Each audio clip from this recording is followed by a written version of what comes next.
মই যাইছিলো, আদৰি ললো আৰু আমাক এই অঞ্চলত আমন্ত্ৰণ কৰি অনাৰ কাৰণে অশেষ ধন্যবাদ দিলো। প্ৰথমতে মই চবে জানে আমাৰ জিচিআই চুমফ্ৰামাৰী, মোৰ ঘৰটো কিন্তু বহুত দূৰত থাকিও একেবাৰে দেখা পাওঁ ভাইয়ে বহুত কাম কৰি আছে এই এলেকাৰ কাৰণে, ছ'চিয়েল ৱাৰ্ক মানে সমাজ কৰ্মী। আপোনালোকক ক'লে আৰু আমি নিজৰ চকুতেও দেখিছে বহুত জাগাত বহুত ধৰণৰ মানুহ বেমাৰী, কিছুমান ঘৰ নথকা মানুহ হেল্প কৰিছে।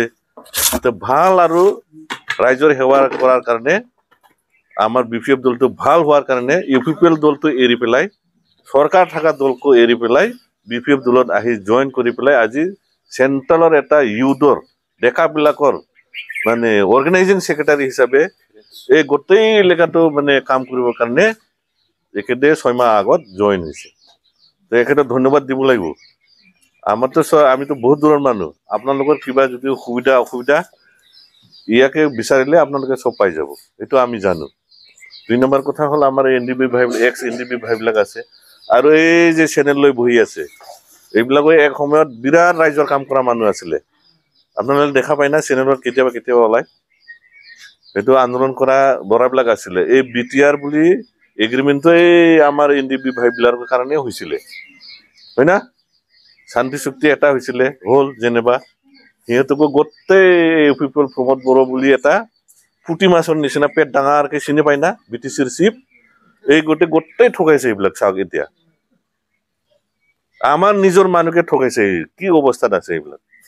কিছুমান জেলত আছে, কিছুমান গাঁৱত কিছুই নাই, গাহৰি কাটে, কিছুমানে টোটো গাড়ী চালায়, হা, আৰু সিহঁতে ঠগাই পেলাই আজি ডাঙৰ গাড়ীত AC গাড়ীত ঘূৰি ফুৰি থাকে। লগৰ কেইটা কিছুমান আছে জেলত কেনেকা থাকে, সৰু খাম্বাৰা থাকে, ৰুম যেনেকে মুৰ্গী ঘুমাই ৰাখে, হা, তাতে কচু দানা কিবা নিচিনা বান্ধাকবি পচা, আলু পচা, খালে খা নাখালে নাই, এনেকা আমাৰ বড়ো মানুহকে ঠগাইছে। সেইবিলাক কথা ক'ব লাগিব, সেইকাৰণে মানে চেণ্টিমেণ্ট হৈ যায়। বহুত দিন আন্দোলন হৈ গ'ল না, একেলগে আন্দোলন কৰা, একেলগৰ লগত জয় ধ্বনি দিয়া, সেইবিলাক মানুহকে ঠগাই আজি সিহঁতে মানে নিজৰ জাগাক ডেভেলপমেণ্ট কৰাটো বাদ দিয়ে, বহুত মানে নানা ৰকম কথা আৰু। সেইকাৰণে এতিয়া এই চৰকাৰ থকা দলক মানুহবিলাক জইন নকৰি কিয় আহিছে ইয়াতে, এইটো চিন্তা কৰিব লাগিব। সিহঁতৰ নীতিবিলাক, হাগ্ৰামা ছাৰৰ BPF দলৰ নীতিবিলাক বেলেগ। হাগ্ৰামা ছাৰে চব মানে সদায় মিটিঙত কৈ থাকে 2003 পিছত যিবিলাক বিভিন্ন জাতি ধৰ্মৰ, মুছলিম হওক, সান্তালী হওক, কৰবাৰে হওক, হিন্দীভাষী হওক, এইটো চব আমাৰে মানুহ হয়। সেই মানুহক BTCৰ গোটেই 40 লাখ মানুহক, ৰাজবংশী হওক, বড়োই হওক, ৰাভাই হওক, চবক লৈ আগুৱাই হাগ্ৰামা ছাৰৰ নীতি উদ্দেশ্য। খালি এটা জাতিক উঠালে বাকী জাতিবিলাক যদি ফেলাই থয়, সেইটো ডেভেলপমেণ্ট বুলি ক'ব নেকি? নক'ব। চবে এক ধৰণৰ, সব মানে গাঁৱে ভূঞে ৰিজাৰ্ভ ৰিফু সব এলেকালৈ যেতিয়া নেকি পূৰ্ণাংগ উন্নতি হ'ব, তেতিয়া ক'ব হা BTCটো আমাৰ মডেল এটা BTC হৈ গৈছে। তো সেইকাৰণে চিন্তা কৰিব লাগিব, বিবেচনা কৰিব লাগিব। আপোনালোকৰ কৈছেই ভাইটিয়ে, তেতিয়া আমি যোৱাৰ পিছে হেমন্তৰ দল আহিব, UPPL আহিব, নানানটা দল আহিব। ইয়াতে বহুত কথা আছে আৰু মানে ঘটনাটো হৈছে কোকৰাঝাৰ আৰু দিছপুৰ লাগি আছে ফাইটটো, এইটো বুজি পাই না? হাগ্ৰামা ছাৰে কৈ আছে মোৰ কাউন্সিল কোকৰাঝাৰৰ পৰা মই যি ইচ্ছা পাৱাৰ ফাংচন লৈ পেলাই মই যেনেকৈ চলাইছিলো এনেকৈ চলাম। এটা দলে কৈছে চব দিছপুৰত লৈ যা, হেমন্ত আপুনি লৈ যাওক, আপুনি যি দিয়ে সেইখিনি আমি চলিম। তাৰ আগতে ভাল এটা পৰিবেশ আছিলে, চাকৰি বাকৰি মানে চকীদাৰৰ পৰা দিব পৰা, মানে 3rd grade 4th grade Hagrama ছাৰে নিজে দিছিলে। এতিয়াতো চব গুৱাহাটীত গ'ল। দিছপুৰত যেতিয়া মানে চাকৰি এপইণ্টমেণ্ট এপ্ৰুভ কৰাৰ পিছতহে এতিয়া চাকৰি দিব পাৰে। প্ৰমোদ বড়োই এটা চাকৰিও দিব নোৱাৰে, চকীদাৰ গেট খোলা BTCৰ। আগতে হাগ্ৰামা ছাৰে কি কৰিছিলে, কোনোবা ঘৰৰ যদি মানে কষ্ট কৰা বা কোনোবা গাৰ্জেন মৰিছে বা দুখীয়া ঘৰত ডাইৰেক্ট ধৰি লৈ গৈছিল, বল তোক চাকৰি দিওঁ BTCত। চাকৰি দিয়াৰ পিছতহে এপ্ৰুভেল। এতিয়া আগত এপ্ৰুভেল হ'ব লাগিব, তাৰপিছতে চাকৰিটো পাব। এতিয়া যদি প্ৰমোদ বড়ো চাকৰিও দিব নোৱাৰে, হা, তাৰপিছত কামটো আজিকালি চাওকচোন আপোনালোকে, খালি কি কয় এইটো নতুন কাম আঁচনি আনাৰ এটা মানে মাইলষ্টন সিহঁতে কিবা কৰি আছে। এতিয়া 2 দিন পিছতে ইলেকশ্যন হ'বই, এইটো কেতিয়া কাম হ'ব? কামটো নহয়, কোনটা হোৱাৰ টাইপৰ কামটো নহয়, সেইটো এনে ভুৱা বুলি চবে জানে। তাৰ মানে ললিপপ আৰু খালি মুরগির ঠেংটো আছে, মাংস নাই, খালি হাড্ডিটো গাড়ি যাই আছে ঘরে গাঁৱে চাওকচোন আপোনালোকে। 3-4 বছৰ কি কৰিলে সিহঁতে? হ্যাঁ, আজি ইলেকশন আহিছে বুলি ভোট পাবৰ কাৰণে এইগিলা কাম কৰি আছে। এইগুলা বুজিব লাগিব। যিয়ে নহওক, আমি গোটেই এলেকাটো ঘূৰিলো। হাগ্ৰামা ছাৰৰ BPF দল অহাবাৰত জিকিব, চৰকাৰো বনাব, আৰু কি বোলে MP ইলেকশ্যনটো খুব দৰকাৰ। এই যে আমাৰ এটা কাউন্সিল আছে এইখিনি এলেকাত, MP নহলে আমি দিল্লীৰ পৰা যে কাউন্সিল বচাই ৰাখিব লাগিব, টাকা পইচা ফাইন কি বোলে বাজেট সেইবিলাক আনাৰ কাৰণে ইয়াৰ পৰা প্ৰতিনিধি লাগে। মানুহবিলাক ভাবে এইটোতো আমাৰ কাম নাই, এইটোতো আমাৰ দাল ভাত নিদিয়ে, MP দিল্লীতহে যাব। দিল্লীত যাই পেলাই এতে যদি ধন সম্পত্তিটো নপঠায় BTCত, তেতিয়াহ'লে BTC কেনেকে চলিব?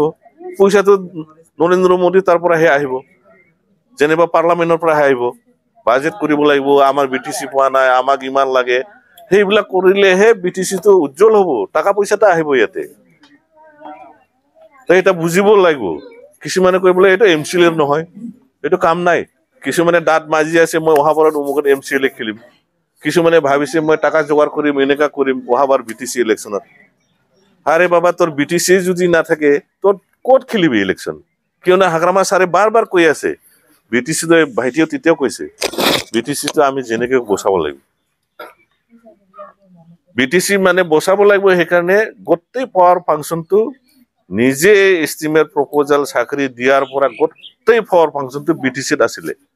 এইটো বস্তু প্ৰমোদ বৰাই সব বিস্ফোৰত পঠাই দিছে। এতিয়া কি হ'ব? ইয়াৰ 40-50 লাখ মানুহ কেনেকে চাব হাগ্ৰামাই নেক্সটত যদি BTCটো বচাব নোৱাৰে?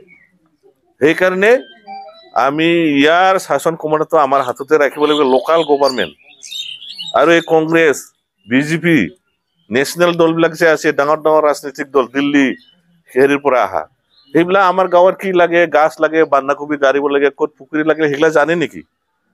BJP নৰেন্দ্ৰ মোদীয়ে জানে? ইয়াতে নাজানে। এই জিচায়া দল য'ত আছে, লোকেল গভৰ্ণমেণ্ট কাউন্সিলৰ যোনটো BPF বা লোকেল দল যিবিলাক আছে, সিহঁতেহে জানে জিচায়া গাঁৱত কি লাগে, বা কি বোলে কদমতলী গাঁৱত কি লাগে। ইয়াতে আমাৰ লোকেল গভৰ্ণমেণ্টহে জানিব। সেইবিলাকতো আহিব, MLA MP পালে দিল্লী গুচি যাব। আপুনি BJPৰ পিছে কিমান দূৰ আপুনি বিচাৰি যাব? আপোনাৰতো পাত্তা নিদিয়ে। আমাৰ নিচিনা মানুহে পাত্তা নাই, আপোনালোকেতো কি পাত্তা পাব? এতিয়া হাগ্ৰামা চৰকাৰ হৈছে, ইয়াৰ মুৰব্বী হৈছে আমাৰ কোকৰাঝাৰে হেড অফিচ। ইয়াৰ পৰা কিমান সময় লাগে? কেতিয়াবা বন্ধু বান্ধৱ লৈ পেলাই কোকৰাঝাৰ যাব পাৰে, আপোনাৰ দিল্লী যাব নোৱাৰে এটা সৰু কামৰ কাৰণে। কিয়নো দিশা নিৰ্দিশা কামৰ গোটেই মেনিফেষ্টো কেনেকে কাম কৰিম, কেনেকে চলিম, এইটো দিল্লীতহে ফাইনেল হয়। আমাৰতো কোকৰাঝাৰতে হয়। খাম্পা ছাৰে বনাই, হাগ্ৰামা ছাৰে বনাই, বা কেতিয়াবা আন অফিচিয়েলি অমুকৰ তাতে বিয়া আছে, অমুকৰ তাতে কিবা আছে, মানুহ মৰিছে, শ্ৰাদ্ধৰ কাৰণে ইমান টকা লাগে, যাই আহি পেলাই দিবও পাৰে ডাইৰেক্ট। সেইবিলাক চলিছে আগত হাগ্ৰামা ছাৰৰ যেতিয়া চৰকাৰ আছিলে। সেইবিলাক গোটেই বুজি পাইছে। যিবিলাক UP ফিল্ডত গৈছিলে, ক'তবা BJPত গৈছিলে, সেইবিলাক চব ঘূৰি আহি আছে। সেইকাৰণে অহাবাৰত BJP যি আমাৰ BPFৰ যি মানে প্ৰতিনিধি আহিব বা কেণ্ডিডেট আহিব, সেই মানুহজনক আমি বিপুল ভোটে মানে বিজয়ী কৰিব লাগিব। নহলে BTC নাথাকিব পাৰে। BTC নাথাকিলে আমি চব গোটাই চেছ। দিছপুৰত কেইজনে অহা যোৱা কৰিব পাৰিব? হিমন্তৰ ঘৰত নোৱাৰে। সেইবিলাক কথা বেছি মই কথা নকওঁ, জইনিং প্ৰগ্ৰামো আছে, আপোনালোকে বুজিব লাগিব। বুজাৰ টাইম আহি গৈছে। কিয়নো এটাতো লতৰ পতৰ চৰকাৰ চলাই আছে, মামা যেতিয়ালৈকে নকয় তেতিয়ালৈকে প্ৰমোদ একোৱে কৰিব নোৱাৰে। সেইবিলাক মানে চব নিজৰ পেট ভৰি আছে। আৰু শুনাতে বোলে গাহৰি 2 কেজি মান খাই অকলে, এনেকুৱা খাই মানুহজন, খালি খাৱাৰ ধান্দা। লাঠি বোলে 20 হালি 30 হালি লৈ যায়। এই যে জুইত এনেকুৱা ফুৰাই যে, মাগুৰ মাছ বোলে ৰাতিপুৱা বনাই 5 কেজি, নিজে খাই 1 কেজি। কোকৰাঝাৰৰ ল'ৰাবোৰে চবেই জানে কেনেকুৱা খাই, এইটো খাই চেছ কৰি দিব এনেকা মানুহ। আৰু ৰজাৰ নিচিনা ঘৰ বনাই আছে, এতিয়া ৰাজমহল বনাই আছে। এই বোলে আন্দোলনকাৰী মানে আমি ঘুষ নাখাওঁ, একো নকৰো। ক'ৰ পৰা পাইছে ইমান টকা? চব পাব্লিকৰ লুটি পুটি খাই আছে। এইবিলাকক শিক্ষা দিব লাগে অহা সময়ত। আৰু মুছলমান ভাই বিলাকৰ কাৰণেতো BJP দলটো বহুত বেয়া, এইটো জানে না নাই? আপোনালোকে জানিব লাগিব, নহলে নিজৰ ভৰিত নিজে কুঠাৰ কাটি লোৱাৰ নিচিনা হ'ব। বাকী একো নকওঁ সেইকাৰণে BPF দল ছাড়া আৰু কোনো অল্টাৰনেটিভ নাই কোনো ইয়াৰ মানে বিকল্প নাই অহা ইলেকশ্যনত 17 বছৰত কি পাইছে না পাইছে এইটো বাদ দে এতিয়া যদি বচাব নোৱাৰো আৰ তো কিছুই না পাবো আমাৰ BTC না থাকিব যদি BTC তো বচাব পাৰিলেহে আপুনি 2 পইচা কিবা এটা স্কিম হাৰি আপুনি পাব ভৱিষ্যতত এতিয়া 17 বছৰ কি পাইছিল কি না পাইছিল আমি তো একো পোৱা নাই কিয় বচাব যাই আছো একচুয়ালি মই বেলেগ দলৰে হয় মই দেখিলো যে BPF ছাড়া যিজনে মানে BTC গঠন কৰিছে হাগ্ৰামা ছাৰে BLT থাকা আমাৰ সেই দলক যদি আমি নবচাও আমাৰ এই BTC না থাকে এতে এই এলেকাটো ধুলিসাত হৈ যাব তো সেই বস্তুটো চিন্তা কৰিব লাগিব তো এইখিনিতে মই মোৰ বক্তব্য ইয়াতে সামৰিলো ধন্যবাদ